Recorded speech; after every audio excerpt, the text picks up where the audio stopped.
Hi everyone, my name is Annwoy Roy Choudhury and I'm an undergraduate student at the Indian Institute of Science Education and Research, ISER, Mohali in India, and I am studying physics. That's going to be my major.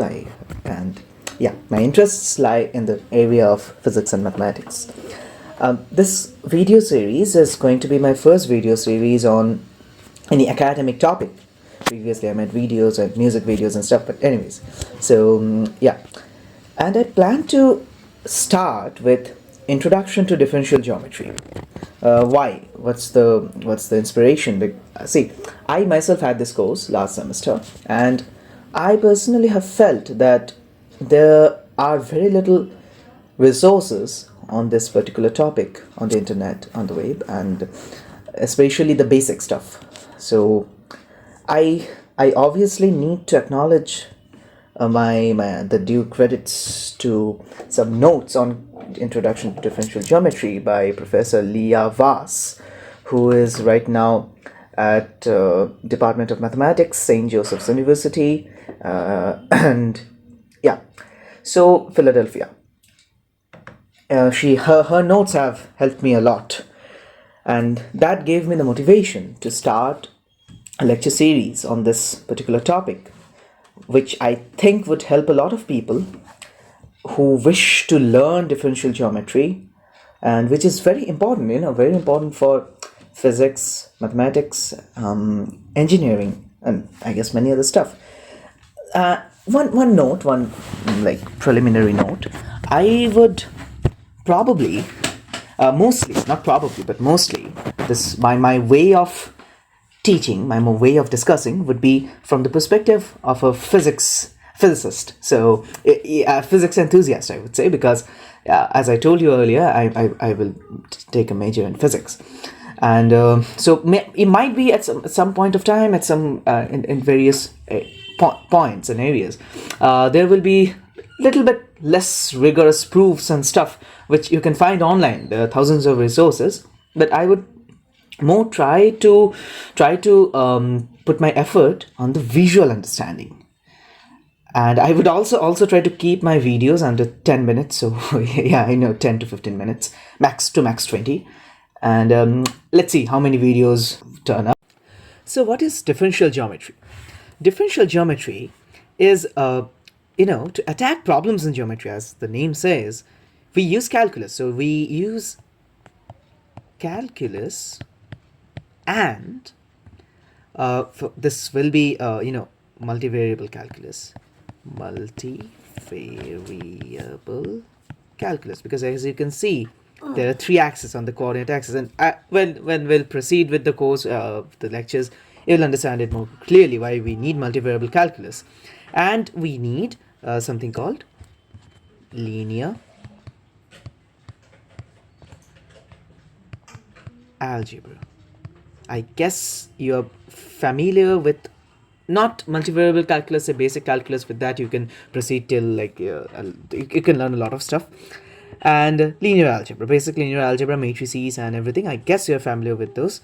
If not, please go through those and before studying this. And yeah, so multivariable calculus, and please pardon me for my handwriting, but yeah, I hope you can read whatever I'm writing.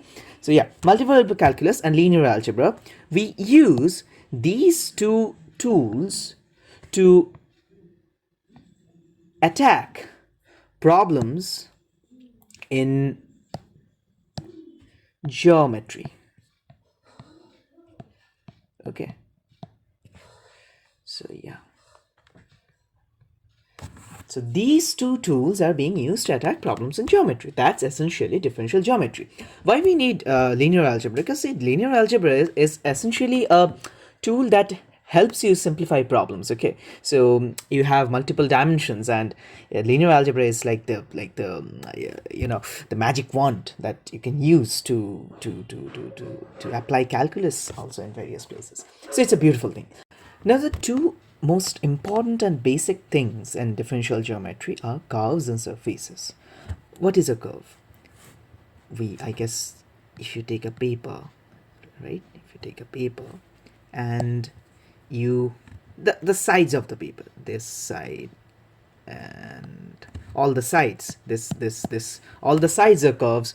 If you cut the paper randomly, then you get a new side right here. Here you get a new side. This is also a curve.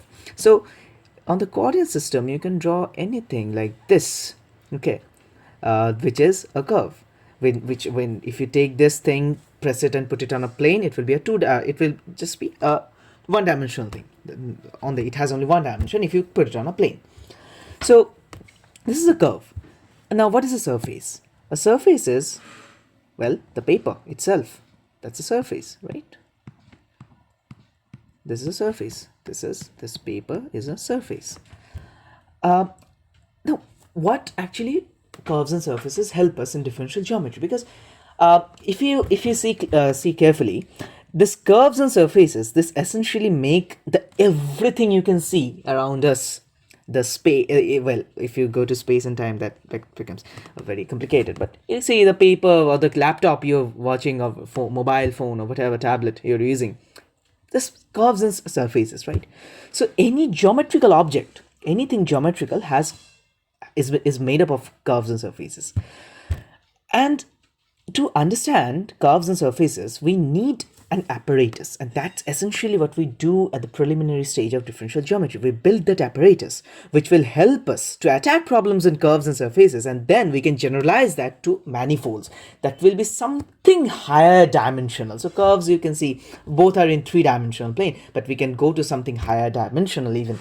And surfaces, if you press it on a plane, it will be two-dimensional. And if you take a curve, if you press it on a plane, it will be one-dimensional. So it's like, from one dimension you're in curve, from one dimension you're going to three dimension. You're taking, it will be much more clearer when we delve more into curves. And in surfaces, from two dimension you are going to three dimensions. But you can go to higher dimensions. There are higher dimensions also possible. So that's manifold.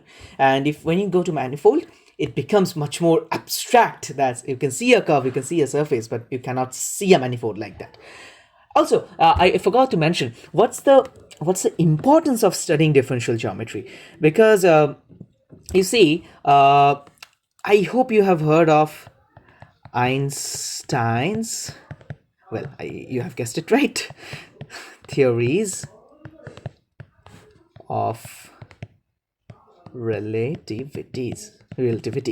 Okay, so you have general, that's the complex one, and the special, comparatively simpler.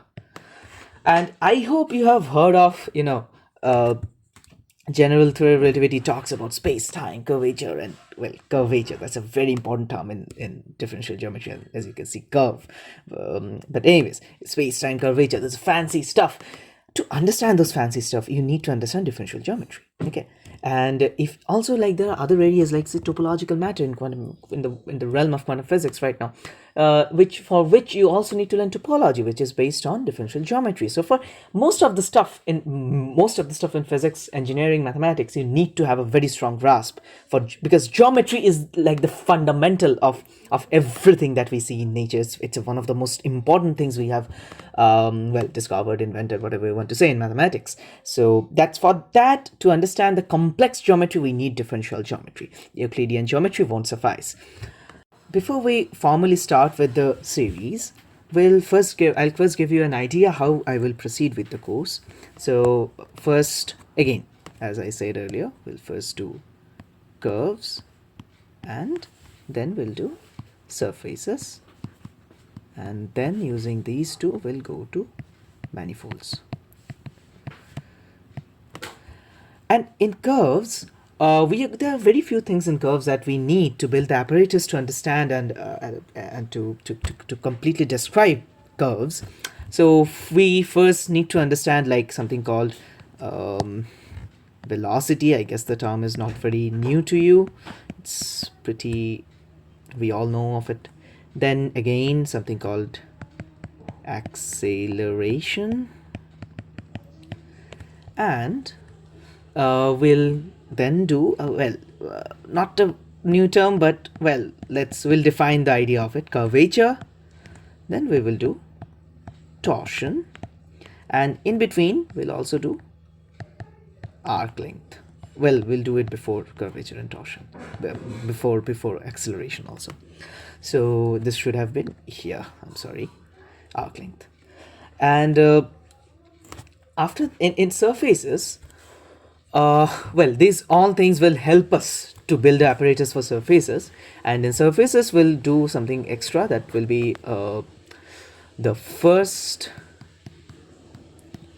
fundamental form. In short, I'll write it FF, and the second fundamental form FF again, and we'll learn something called geodesics and curvature again. Curvature of a surface. It might sound very strange. What's a curvature of a surface? Curvature should be associated with a curve. Well, as you can see, even a surface is made of infinite curves, right? So, well, we can actually use the idea of curvature in surfaces, and all of these will help us to formulate something very, very important that we call Gauss's theorem, theorema, as it's a Latin egregium, which essentially just means the remarkable theorem.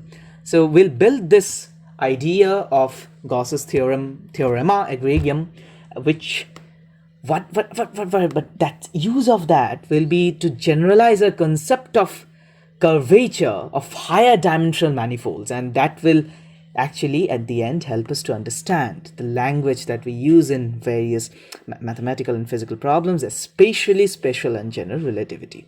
We will also need tensors. So yeah, just a special mention, tensors. We need to introduce the idea of tensors. So yeah, this is how we will proceed with the course, and we'll start with curves.